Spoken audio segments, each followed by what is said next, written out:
Welcome friends, জিকো Dipankar YouTube চ্যানেলে তোমাদেরকে স্বাগত। তো তোমাদের সবার জন্য গুরুত্বপূর্ণ একটি আপডেট নিয়ে চলে এসেছি। তো দেখো, তোমরা যারা 2024 সালে আইটিআই কোর্সে ভর্তি হতে পারোনি তাদের জন্যে দারুণ একটি সুযোগ এসেছে। তো 2025 সালে আইটিআই কলেজে ভর্তির জন্যে এখন বর্তমান অনলাইন রেজিস্ট্রেশন শুরু হয়েছে। আরও ডিটেলসে আমরা ভিডিওতে জানাচ্ছি, তাই ভিডিওটি না টেনে প্রথম থেকে শেষ পর্যন্ত ভালোভাবে দেখো।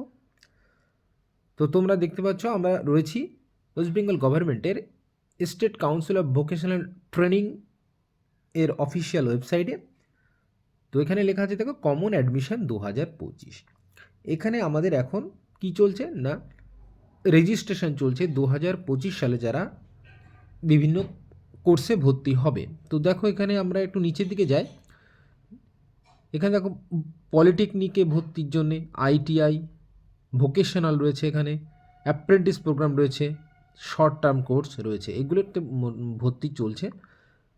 এবার এখানে আমরা আইটিআইকে ক্লিক করব। ক্লিক করলে তোমাদের কাছে চলে আসবে কমন অ্যাডমিশন ফর্ম 2025। তো এখানে রেজিস্টার নাও, প্রথমে রেজিস্টার করতে বলছে, তার মানে এখন রেজিস্টার চলছে। আর এখন দেখো লেখা আছে you are not required to pay any fees at this stage. কোনো ফি এখন লাগছে না। তো you will be allowed to apply for admission when the admission process is notified. যখন অ্যাডমিশন প্রসেস হবে অ্যাপ্লাই করতে পারবে। এবার নিচে দেখো, আমরা এখানে দুটো গ্রুপ রয়েছে নিচে। কি গ্রুপ না, ই গ্রুপ এবং এম গ্রুপ। ই গ্রুপ কাদের জন্য? ই পাস তারা ই গ্রুপ, এবং যারা মাধ্যমিক পাশে যোগ্যতায় করবে তারা হচ্ছে এম গ্রুপে করবে। তো এখানে আমরা দেখে নিই, দেখো 2025 সালে এখনও তো শুরু হয়নি। ব্রোশিওরে ক্লিক করলে আমরা একটা ফাইল ডাউনলোড হবে, পিডিএফ ফাইল, সেটা আমরা খুলে নিই। তো যে পিডিএফ ফাইলটা খোলা হলো, এখানে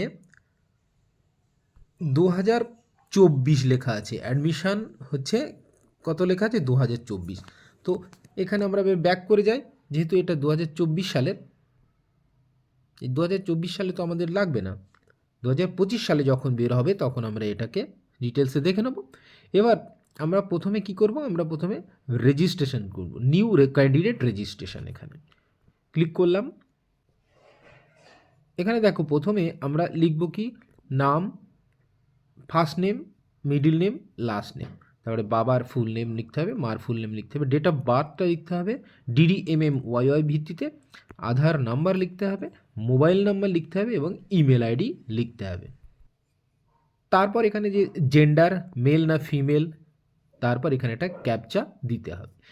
এইবার তোমাদের মোবাইলে একটি ওটিপি যাবে, সেই ওটিপিটা দিয়ে ভেরিফিকেশান করে নিতে হবে। এরপর ভেরিফিকেশান যখন করা হয়ে গেল, তারপর আমরা আবার ব্যাকে চলে যাব। ব্যাকে গিয়ে এখানে তো অলরেডি রেজিস্টার্ড, এই রেজিস্ট্রেশন করা হয়ে গেলে এখানে আবার এখানে ক্লিক করতে হবে। ক্লিক করার পর অলরেডি রেজিস্টার্ড। এখানে রেজিস্টার ইউজার নেমটা কী হবে? ইউজার নেমটা হবে তোমার মোবাইল নাম্বার এবং পাসওয়ার্ড তোমাকে দেওয়া হবে, সেই পাসওয়ার্ড। তাহলে এখানে তোমরা লগ ইন করতে পারো। কিন্তু এখানে কিন্তু এখনও তো লগ ইন শুরু হয়নি, সেই জন্য এখানে তোমরা লগ ইন করতে পারবে না। জাস্ট মোবাইল নাম্বার রেজিস্টার করে রাখো, তাহলেই পরে তোমরা যখনই শুরু হবে তখনই তাড়াতাড়ি ফর্ম ফিল আপ করে নিতে পারবে। তো এরপরে কলেজে যখনই ভর্তি শুরু হবে তখনই ভর্তির জন্য কী কী ডকুমেন্টস লাগবে, কবে থেকে শুরু হবে, সেগুলো নিয়ে আমি এর পরের ভিডিও দেব, এবং সেই জন্য পরের ভিডিওগুলি আপডেট পাওয়ার জন্য কিন্তু আমার চ্যানেলটা সাবস্ক্রাইব করে পাশে থাকা যে বেল আইকন রয়েছে সেটি প্রেস করে রেখো, তাহলে অল নোটিফিকেশান তোমরা পেয়ে যাবে। তো যখনই ভিডিও পাবলিশ করা হবে নোটিফিকেশানগুলি তোমাদের কাছে সবার আগে পৌঁছে যাবে। তো আজকের এই আপডেটটা তোমাদেরকে কেমন লাগলো সেটি আমাকে কমেন্টস করে একটু জানিও। আর ভালো লাগলে অবশ্যই লাইক করবে, বন্ধুদের সঙ্গে শেয়ার করতে ভুলো না।